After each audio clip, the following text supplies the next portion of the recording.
Part 1. Nagkunwaring dukha ang dalaga, ang lihim niyang pamana ang magbabago ng lahat. Huwag kalimutan mag-like, mag-subscribe, at mag-comment sa video. Sa mundong puno ng paghusga, may isang dalagang piniling magtago sa likod ng kahirapan upang tuklasin ang katotohanan. Sa isang maliit ngunit maunlad na lungsod ng San Isidro, may isang napakayamang pamilya na kilala sa buong probinsya, ang pamilya Villanueva. Sila ang nagmamay-ari ng pinakamalaking kumpanya ng real estate sa lugar. Ang kanilang pangalan ay simbolo ng kapangyarihan at impluwensya. Ngunit sa likod ng marangyang mansyon at magagarang sasakyan, may isang lihim na hindi alam ng karamihan. Ang nag-iisang apo ng matandang Don Roberto Villanueva ay hindi lumaki sa marangyang buhay. Siya ay pinalaki sa ibang bansa, malayo sa intriga ng pamilya.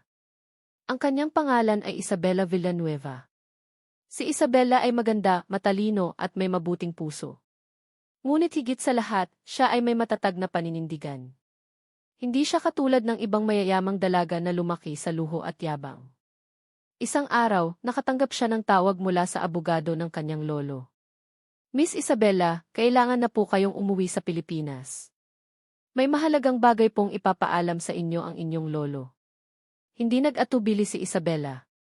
Kahit matagal na siyang hindi umuuwi sa bansa, alam niyang may dahilan ang biglaang tawag. Pagdating niya sa mansyon, sinalubong siya ng malamig na tingin ng kanyang mga tiyahin at pinsan. Ah, siya na ba yon? Bulong ng isa. Hindi naman mukhang espesyal, sagot ng isa pa. Hindi sila natuwa sa kanyang pagdating. Dahil alam nila na si Isabela ang paboritong apo ni Don Roberto. Sa loob ng silid, nakahiga ang matandang Don Roberto. Mahina na ang kanyang katawan, ngunit malinaw pa rin ang kanyang isip. Isabela, mahina niyang tawag. Lumapit ang dalaga at hinawakan ang kamay ng lolo. Lolo, nandito na po ako. Umiti ang matanda. May ipapamana ako sa'yo pero hindi pera. May mas mahalaga pa roon. Napakunot ang noo ni Isabela. Gusto kong subukin mo ang mundo nang hindi ginagamit ang apelyido natin. Gusto kong makita mo kung paano tratuhin ang isang tao kapag wala siyang pera. Natigilan siya. Magkunwari kang dukha, dagdag ng matanda.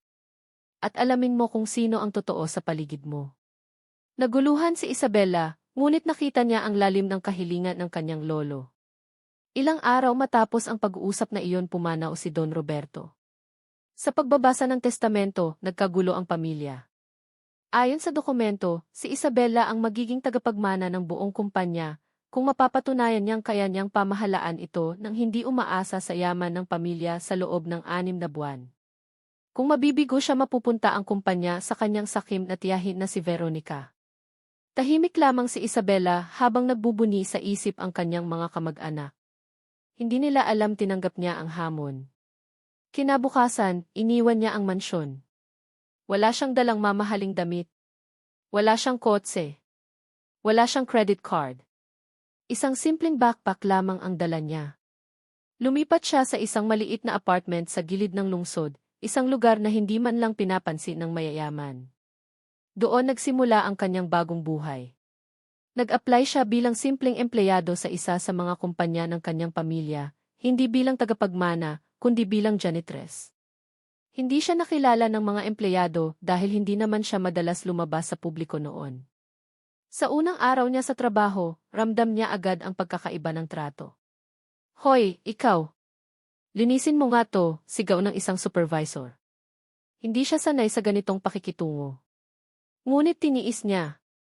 Sa bawat pagwalis niya ng sahig, sa bawat pagpunas ng mesa, mas lalo niyang naunawaan ang hirap ng mga ordinaryong tao. Isang gabi, habang nag-o-overtime siya sa paglilinis, napansin niya ang isang lalaking tahimik na nakaupo sa opisina. Simple lang ang suot nito, ngunit may kakaibang dignidad sa kanyang tindig. Bakit hindi ka pa umuuwi? Tanong nito. Umiti si Isabela. Kailangan ko po ng trabaho. Hindi alam ng dalaga na ang lalaking iyon ay si Marco, ang operations manager ng kumpanya. Kilala siya sa pagiging istrikto ngunit makatarungan. Napansin ni Marco ang sipag ni Isabela. Hindi ito katulad ng ibang empleyado na madalas magreklamo. Unti-unti, nagkaroon sila ng maikling pag-uusap tuwing gabi. Hindi niya alam na si Marco rin ay may sariling lihim. Si Marco ay hindi tunay na empleyado lamang. Siya ay ipinadala ng isang malaking investor upang obserbahan ang kumpanya. May balak ang grupo niyang bilhin ang Villanueva Corporation kung ito ay bumagsak. Habang tumatagal, mas lalong humahanga si Marco sa simpleng dalaga. Hindi siya reklamador. Hindi siya plastic. At higit sa lahat, hindi siya mukhang mayabang. Isang araw, nasaksihan ni Isabela ang pang-aapi ng supervisor sa isang matandang empleyado. Hindi siya nakatiis. Hindi po tama ang ginagawa ninyo, mahinahon niyang sabi. Natahimik ang paligid. Anong sabi mo? Galit na tanong ng supervisor. Lahat po tayo nagtatrabaho ng maayos. Wala pong dapat sigawan. Hindi sanay ang mga empleyado na may tumatayo laban sa abuso. Simula noon, nagsimulang magbago ang tingin ng ilan kay Isabela. Ngunit hindi lahat. May ilan pa ring minamaliit siya. Isang gabi, habang naglalakad siya pauwi, may grupo ng kabataang nangharang sa kanya. Hoy, ganda! Magkano ka? Nanlamig ang kanyang katawan. Bago pa man siya makasagot, may isang lalaking sumingit. Umalis kayo. Si Marco iyon. Umalis ang mga lalaki matapos ang ilang sandaling tensyon. Salamat, mahina niyang sabi. Mag-ingat ka. Hindi ligtas ang lugar na ito, tugon ni Marco. Sa sandaling iyon, may kakaibang naramdaman si Isabela. Hindi dahil sa siya ay nailigtas. Kundi dahil sa unang pagkakataon may taong nagmalasakit sa kanya nang hindi alam kung sino siya. Sa mansyon naman, hindi mapakali si Veronica. Nagtataka siya kung bakit hindi nagpapakita si Isabela. Siguradong hindi niya kakayanin, mayabang niyang sabi. Ngunit lingid sa kaalaman niya, unti-unti nang natututo si Isabela. Hindi lamang tungkol sa negosyo, kundi tungkol sa tao. Sa hirap. Sa tunay na pagkatao. Lumipas ang isang buwan. Isabela had grown thinner. Mas maitim ang balat niya dahil sa paglalakad sa araw. Ngunit mas matatag ang kanyang loob. Isang araw, may bigla ang inspeksyon sa kumpanya. Dumating ang board members. Kasama si Veronica. Hindi niya inaasahang makikita niya roon ang dukhang janitress na palaging nakayuko. Nagkatinginan sila. Ngunit hindi siya nakilala ng tiyahin. Ngumiti lamang si Isabela. Sa loob-loob niya. 6 na buwan, lolo. Patutunayan ko sa kanila kung sino ang tunay na karapat-dapat. Hindi niya alam mas mabigat pa ang mga pagsubok na darating. Dahil sa likod ng lahat may balak si Veronica na pabagsakin ang kumpanya upang hindi na makumpleto ni Isabela ang hamon. At si Marco unti-unti nang nahuhulog ang loob sa dalagang hindi niya alam na siyang tunay na tagapagmana ng lahat. Sa pagtatapos ng unang bahagi ng kwento, Isabela ay hindi na lamang isang mayamang dalaga. Isa na siyang babaeng hinuhubog ng realidad. At ito pa lamang ang simula. Part 2 Nagkunwaring dukha ang dalaga, ang lihim niyang pamana ang magbabago ng lahat. Huwag kalimutan mag-like, mag-subscribe at mag-comment sa video. Kung akala ninyo ay dito nagtatapos ang laban ni Isabela, nagkakamali kayo. Dahil habang siya ay unti-unting natututo sa mundo ng mga ordinaryong tao, may mga taong tahimik na naghukay ng hukay para siya ay mahulog. Lumipas ang 2 buwan ng pagsubok ni Isabela. Sanay na siya sa maagang paggising. Sanay na siya sa paglalakad ng mahaba. Sanay na siya sa malamig na pakikitungo ng ilan. Ngunit may isang bagay na hindi niya inaasahan. Ang sakit ng makitang inaabuso ang mga taong walang kalaban-laban. Sa opisina, mas naging malinaw sa kanya ang mga problema ng kumpanya. May mga empleyadong hindi nababayaran ng tama. May mga kontratang tila may mali. May mga supplier na tila mailihim na kasunduan sa pamunuan. Isang gabi, habang nililinis niya ang conference room, may narinig siyang pag-uusap. Hindi niya sinasadyang makinig. Pero malinaw ang boses. Kapag bumagsak ang quarterly report, wala nang choice ang board kundi ibenta ang shares, sabi ng isang lalaki. Sigurado ka bang walang makakahalata, sagot ng babae. Nanlaki ang mata ni Isabela nang makilala niya ang boses. Si Veronica. Tahimik siyang yumuko at nagpatuloy sa paglinis, ngunit ang kanyang isip ay nag-ingay. Ibig sabihin, sinisira ng sarili niyang tiyahin ang kumpanya. Ang lumalalim na ugnayan. Samantala, si Marco ay mas lalo nang nagiging malapit kay Isabela. Tuwing gabi, sabay silang nagkakape sa maliit na tindahan sa kanto. Bakit ka ba nagtitiis dito? Minsang tanong ni Marco. Dahil kailangan ko, sagot ni Isabela. May pangarap ka ba? Ngumiti siya. Meron. Pero hindi pa panahon para sabihin. Hindi niya kayang aminin ang totoo. Sa bawat titig ni Marco, nararamdaman niya ang bigat ng kanyang sikreto. Kung malaman nito kung sino siya, magbabago kaya ang lahat? Ang unang malaking pagsubok.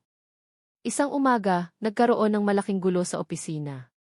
May nawawalang mahalagang dokumento, isang kontrata na nagkakahalaga ng ₱1,000,000. Galit na galit ang management.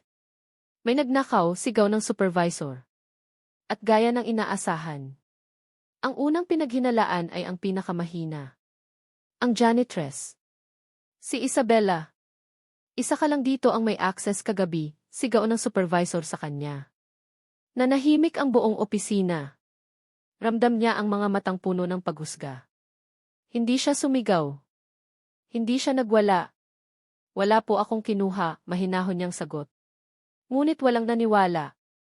Hanggang sa pumasok si Marco. Ako ang huling lumabas kagabi. At wala akong nakitang kahinahinala, matatag niyang sabi. Pinagtatanggol mo siya, iritadong tanong ng supervisor. Dahil alam kong hindi niya gagawin iyon. Sa unang pagkakataon, may taong tumayo para sa kanya. Ngunit hindi doon natapos ang problema. Suspended siya habang iniimbestigahan ang kaso. Ang pagdududa. Sa maliit niyang apartment, tahimik na umiyak si Isabela. Hindi dahil sa paratang, kundi dahil sa sakit na makita kung gaano kabilis maniwala ang mga tao sa kasinungalingan kapag mahirap ka. Kung siya ba ay nakasuot ng mamahaling damit, magiging ganito kaya ang trato sa kanya? Ngunit hindi siya pwedeng sumuko. Kung magpapakita siya ng tunay na pagkatao ngayon, mabibigo siya sa hamon ng kanyang lolo. At higit sa lahat, hindi niya matutuklasan ang buong katotohanan.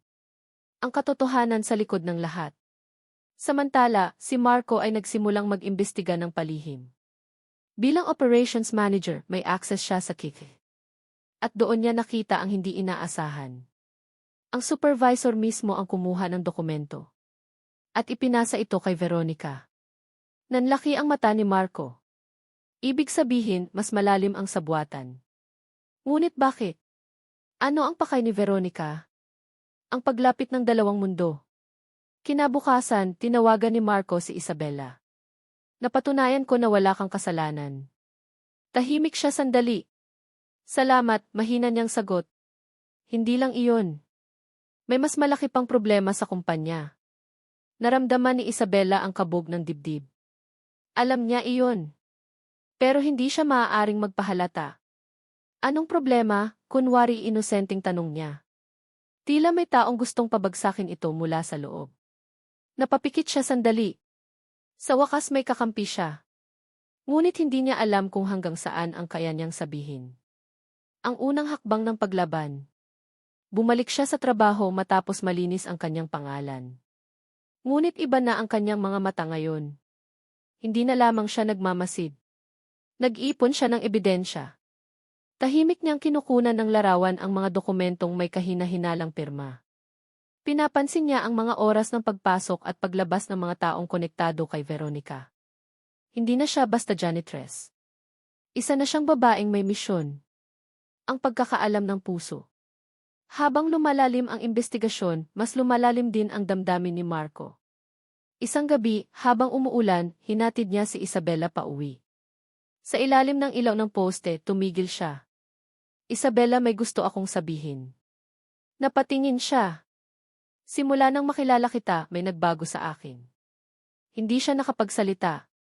Hindi ko alam kung bakit pero pakiramdam ko, hindi ka ordinaryong tao. Napangiti siya ng bahagya.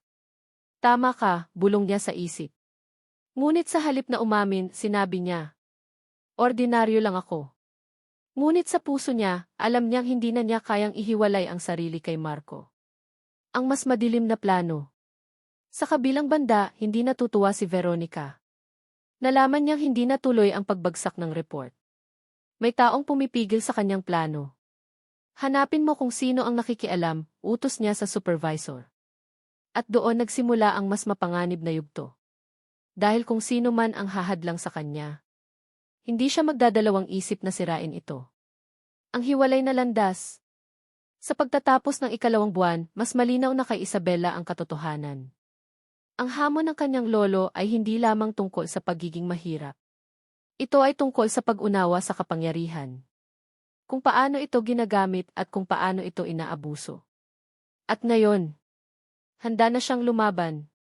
Ngunit hindi niya alam na ang susunod na pagsubok ay hindi na lamang tungkol sa kumpanya, kundi tungkol sa kanyang puso. Dahil kapag nalaman ni Marco ang totoo, mananatili kaya ito sa kanyang tabi? O tuluyan siyang iiwan? Part 3. Nagkunwaring dukha ang dalaga, ang lihim niyang pamana ang magbabago ng lahat. Huwag kalimutan mag-like, mag-subscribe, at mag-comment sa video. Sa bawat lihim, may kaakibat na katotohanan. At sa bawat katotohanan may presyong kailangang bayaran. Kung akala ninyo ay kontrolado pa ni Isabela ang lahat, dito magsisimula ang pagyanig ng kanyang mundo. Ang paglala ng sabwatan. Lumipas ang 3 buwan mula nang simulan ni Isabela ang kanyang pagsubok. Mas matatag na siya ngayon. Mas maingat. Mas mapagmasid. Ngunit sa kabilang panig, mas naging agresibo si Veronica. Hindi niya maintindihan kung bakit hindi pa rin bumabagsak ang kumpanya sa kabila ng mga sabotahe. Isang gabi, nagkaroon ng lihim na pagpupulong sa isang pribadong restaurant. Naroon si Veronica. Naroon ang supervisor. At naroon din ang isang hindi inaasahang tao. Isang kinatawan mula sa investor group na balak bumili ng Villanueva Corporation. Ang hindi alam ni Veronica, ang investor group na iyon ay konektado kay Marco. Ngunit hindi si Marco ang naroon. Iba ang ipinadala nila. Kapag bumaba pa ang value ng shares, saka tayo papasok, sabi ng lalaki. Siguraduhin mong walang makakahalata, malamig na sagot ni Veronica. Hindi nila alam may isang taong nakakita sa kanilang pagpupulong.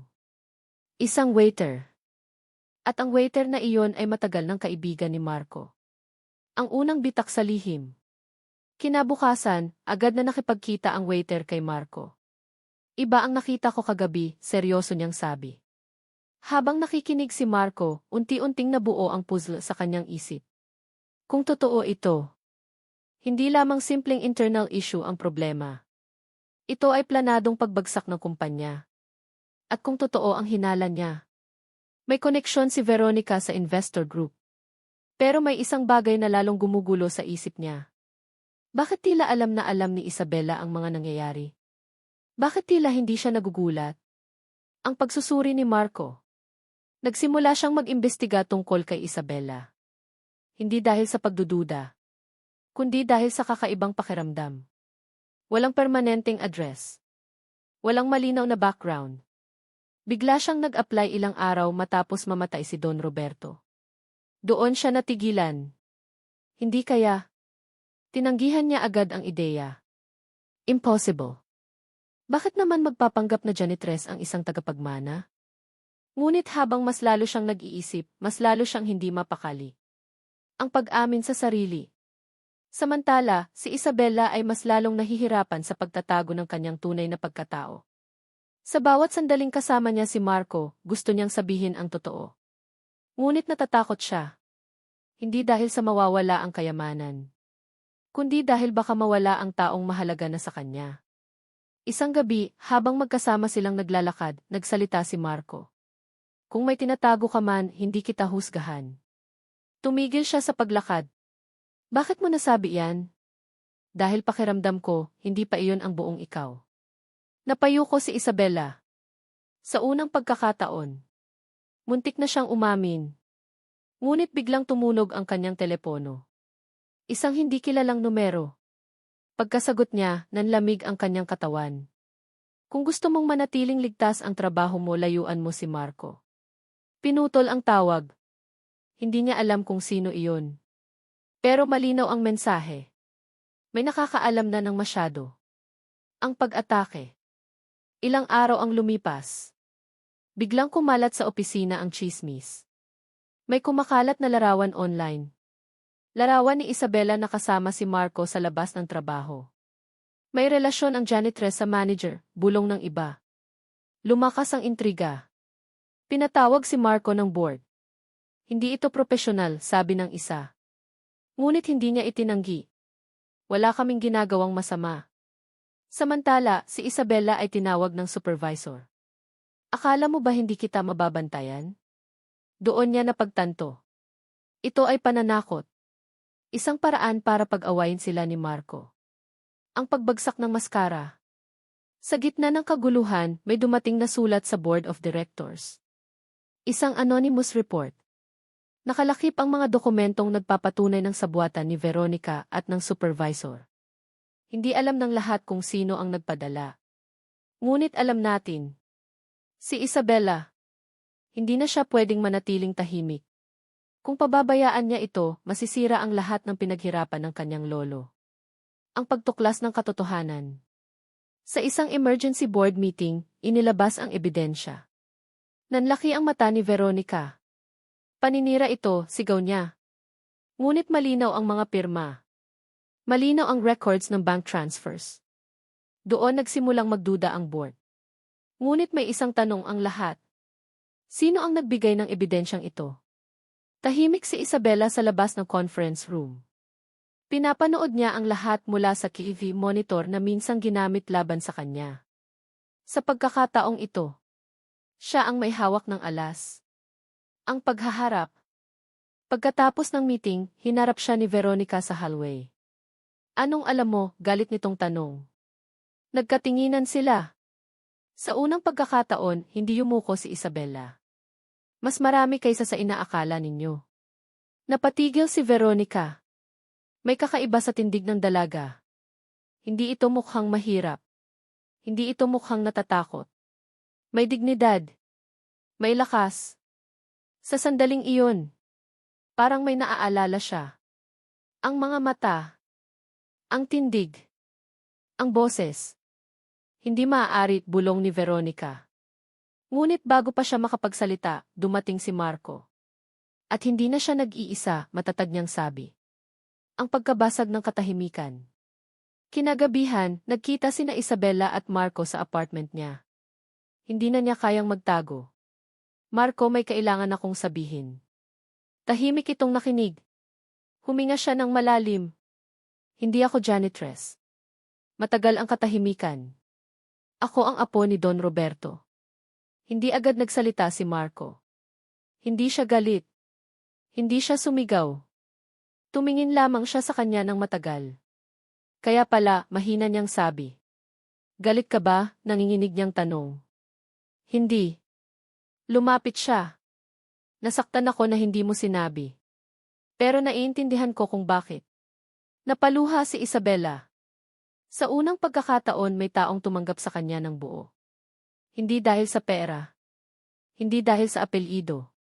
Kundi dahil sa kung sino siya. Ang mas malaking revelasyon. Ngunit hindi pa tapos ang lahat. May isa pang sikreto si Marco. May kailangan din akong aminin, sabi niya. Napatingin si Isabella. Ako ay bahagi ng investor group na gustong bumili ng kumpanya. Parang bumagsak ang mundo niya. Pero hindi para sirain ito, mabilis niyang dagdag. Gusto kong protektahan ito mula sa maling tao. Tahimik siya. 2 lihim ang nabunyag sa iisang gabi. 2 pusong nasaktan. Ngunit mas naging totoo sa isa't isa. Ang paghahanda sa huling laban. Ngayon, alam na nila ang lahat. Si Veronica ay malapit ng mabunyag. Ang board ay nagsisimula ng magtanong. At ang 6 na buwan ay papalapit na sa katapusan. Ngunit mas mapanganib na ngayon ang sitwasyon. Dahil kapag naramdaman ni Veronica na nawawala na sa kanya ang kontrol. Hindi siya magdadalawang isip na sirain si Isabella. Sa pagtatapos ng part 3. Hindi na lihim ang pagkatao ni Isabella sa taong pinakamahalaga sa kanya. Ngunit ang buong mundo hindi pa alam. At sa susunod na bahagi, magkakaroon ng pampublikong revelasyon. May magtataksil. May masasaktan. At may isang desisyong magbabago ng kapalaran ng lahat. Part 4. Nagkunwaring dukha ang dalaga, ang lihim niyang pamana ang magbabago ng lahat. Huwag kalimutan mag-like, mag-subscribe, at mag-comment sa video. Simula ng bagong laban. Lumipas ang 4 na buwan mula nang simulan ni Isabela ang kanyang hamon. Ang kanyang simpleng buhay bilang janitress ay nagbunga ng higit pa sa inaasahan. Hindi lamang natutunan niya ang halaga ng sipag at tiyaga, kundi nakilala niya rin ang tunay na mga tao sa kanyang paligid. Ngunit sa likod ng kanyang ngiti, may banta pa rin na hindi niya kayang iwasan. Si Veronica ay hindi nagtagal sa pag-iisip. Alam niyang mas malakas na ngayon si Isabela, hindi na basta dukha, kundi may katalinuhan at kakayahan para ipagtanggol ang sarili. Ngunit may plano si Veronica. At ang plano ay mas malupit kaysa sa dati. Ang pagpapakita ng lakas. Isang araw, nagkaroon ng emergency meeting ang board ng Villanueva Corporation. Naroroon ang lahat, ang mga board members, mga empleyado, at ang management team. Magandang araw sa inyong lahat, panimula ni Veronica, may peking ngiti. Alam nating lahat, may mga issue sa kumpanya kamakailan. At sa aking opinyon, may isa sa atin na nagdudulot ng kaguluhan. Tahimik ang lahat. Si Isabela, na nakatayo sa gilid, ay nakaramdam ng tensyon. Anong ibig mong sabihin, Tia Veronica? Tanong ni Marco, malamig ang boses. Ngunit hindi pa rin sumasagot si Veronica. Inilabas niya ang isang folder na puno ng mga dokumento, screenshots, at evidence laban kay Isabela, mga peking ulat na nagpapakita na siya umano ay nagnakaw ng mahahalagang dokumento at nagtatangkang sirain ang kumpanya mula sa loob. Napakunot ang noo ng board. Isabela, may totoo ba rito? Tanong ng isa sa kanila, halatang naguguluhan. Ang pagharap ni Isabela. Tumayo si Isabela, tahimik ngunit matatag. Board members, panimula niya, lahat ng dokumentong iyon ay peke. Lahat ng ebidensyang ipinakita ni Tia Veronica ay ginawa lamang upang ako'y pabagsakin. Nagulat ang lahat. Paano mo nasabi iyon? Tanong ng isa pang board member. Dahil may access ako sa lahat ng system at security logs, sagot niya. Nakuhang malinaw ang aktwal na mga tala. At makikita ninyo rito na ang totoong gumagawa ng sabwatan ay si Veronica, kasama ang kanyang kasabwat. Tahimik ang board. Nagkatinginan ang mga empleyado. Si Veronica, sa kabilang banda, ay nanginginig na. Hindi niya inaasahan na matutuklasan ni Isabela ang kanyang lihim bago pa man maipakita niya sa iba ang peking ebidensya. Ang pampublikong revelasyon. Dahil sa tapang ni Isabela, nagpa siya ang board na magsagawa ng full audit. Ipinakita ni Isabela ang lahat ng ebidensya, mga geeky footage, email threads, bank transfers, at internal memos. Sa loob ng boardroom, unti-unting naglaho ang peke at nagsimulang lumutang ang katotohanan. Hindi ako magtataka kung bakit ang ilang empleyado ay nagduda sa kanila, sabi ni Marco. Ang kumpanya ay matagal ng target ng panlilinlang. Ngunit sa tulong ni Isabela, nalantad ang lahat. Bigla, bumagsak ang maskara ni Veronica. Hindi. Hindi ito totoo. Hindi mo ako mauntog sa ganitong paraan, sigaw niya, halatang desperado. Ngunit walang nakinig. Ang board ay kumikilos na.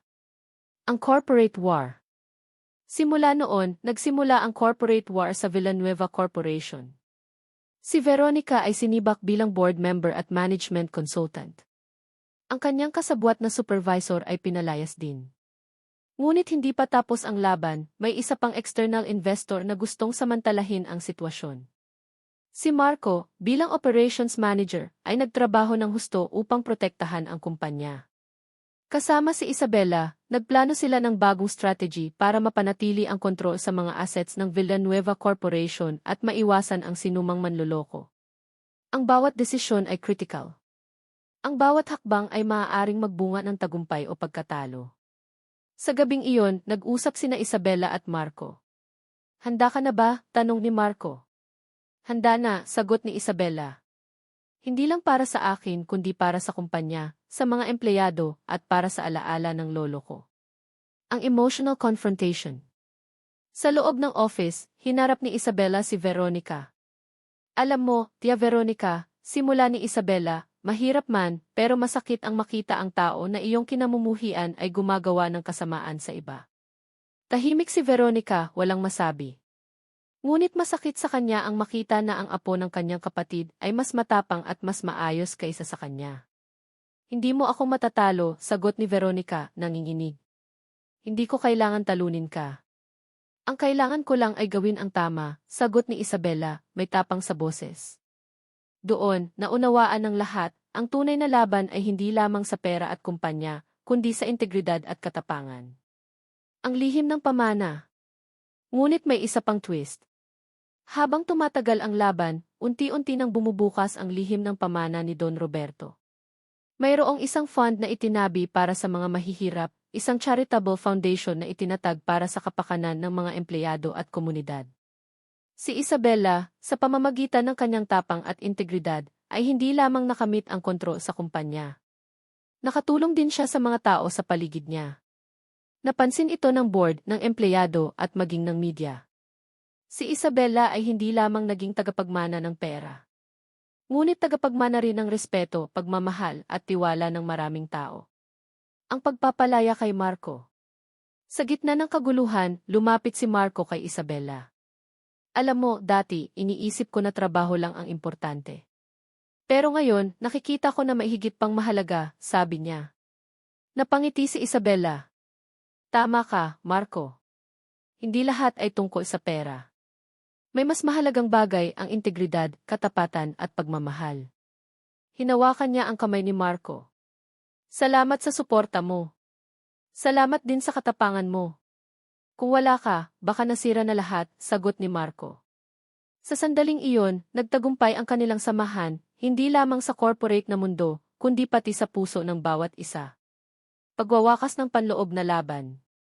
Sa huling araw ng corporate battle, opisyal na ipinahayag ng board ang pagkakawala ni Veronica sa kumpanya at ang pagkilala kay Isabela bilang lehitimong tagapagmana at CEO ng Villanueva Corporation. Ang mga empleyado ay nagdiwang. Ang media ay nag-cover sa balita. Si Marco ay nandoon kasama ni Isabela, nakangiti. Hindi lamang niya nakuha ang kumpanya. Nakuha rin niya ang respeto ng mga tao. At higit sa lahat natutunan niyang humubog ng buhay na mailayunin at pagmamalasakit sa iba. Ang simula ng bagong yugto. Ngunit sa kabila ng tagumpay, alam ni Isabela na may bagong hamon na darating. Ang corporate world ay puno ng intriga at balakid.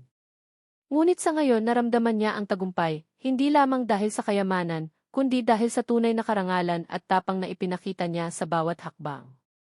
At sa tabi niya si Marco, ang kaibigan, katuwang, at higit sa lahat ang taong nakakaintindi sa kanya ng higit pa sa iba, handa na siyang harapin ang anumang darating.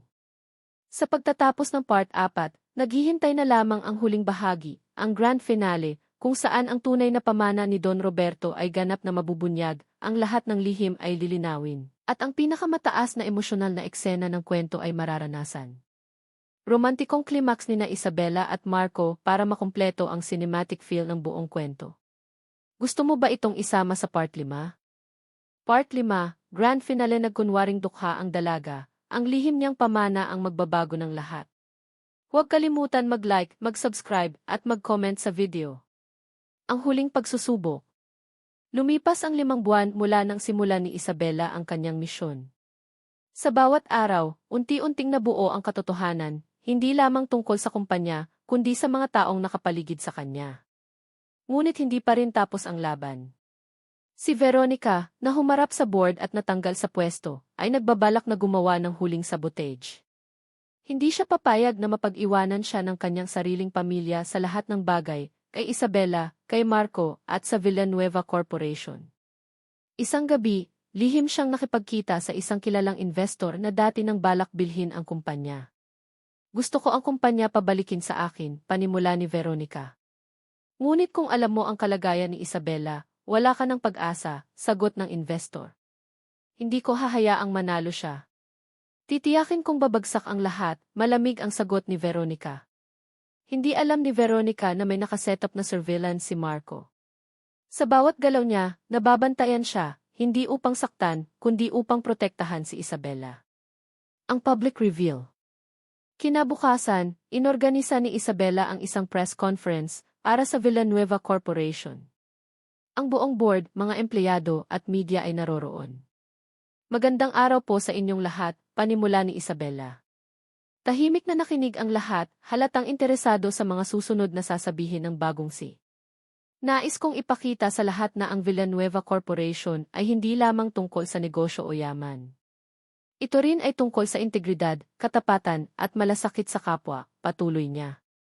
Doon niya inihayag ang charity foundation na itinabi ng kanyang lolo, isang pondo para sa mga mahihirap, para sa edukasyon, at para sa mga empleyado na nangangailangan. Ang tunay na pamana ng lolo ko, sabi ni Isabela, ay hindi pera. Ito ay ang responsibilidad na gamitin ang yaman at impluensya sa tama, at para sa ikabubuti ng nakararami. Biglang nagulat ang lahat, ang media, ang board, at maging si Veronica. Ang lahat ng ebidensyang ipinakita laban sa akin, dagdag ni Isabela, ay peke lamang. Ang tanging taong may planong sirain ang kumpanya ay si Veronica, kasama ang kanyang kasabwat. Ngunit sa tulong ng board at sa suporta ng mga empleyado, nalantad ang lahat. Tahimik si Veronica. Hindi niya alam kung anong sasabihin. Sa unang pagkakataon, naramdaman niya ang kabiguan, hindi sa pera, kundi sa prinsipyo na hindi niya kayang labanan ang katotohanan. Ang labanang corporate. Sa loob ng opisina, nagkaroon ng board meeting. Ang buong audit, financial records, at internal security logs ay isinapubliko. Ipinapakita ng lahat ng dokumento na si Isabela ay hindi nagkulang sa kanyang tungkulin, sabi ng board chairman. Sa katunayan, siya ang nagpakita ng tapang, integridad, at katalinuhan para protektahan ang kumpanya. Si Veronica ay napilitang umupo. Hindi ito tama, sigaw niya. Ngunit wala nang nakikinig. Ang desisyon ay malinaw, ang kumpanya ay opisyal nang nasa kamay ni Isabela bilang si Marco, na nakatayo sa tabi niya, ay ngumiti. Talagang karapat-dapat ka, bulong niya. Si Isabela ay napangiti rin, hindi dahil sa yaman, kundi dahil sa suporta at pagtitiwala na natanggap niya. Ang pagpapakita ng puso. Matapos ang board meeting, isinagawa ang inauguration ni Isabela bilang bagong si. Ngunit bago siya formal na nagtalumpati, tumayo siya sa harap ng mga empleyado. Nais kong pasalamatan ang lahat ng nagtangkilik sa akin, kahit ako ay nagkunwaring dukha, sabi niya. Ang bawat empleyado, bawat kaibigan, at bawat tao sa kumpanya, kayo ang tunay na inspirasyon ko sa paggawa ng tama. Napalakpakan siya ng lahat. Ang mga empleyado, na dating nagduda sa kanya, ay ngayon buong puso na siyang sinusuportahan. Si Marco, na nakatayo sa likod niya, ay may mga matang puno ng paghanga at pagmamahal. Ang romantikong climax. Sa pagtatapos ng seremonya, lumapit si Marco kay Isabela. Alam mo, panimula niya, sa lahat ng nangyari, may isang bagay akong natutunan. Hindi lahat ng bagay sa buhay ay tungkol sa trabaho o pera. May mas mahalaga.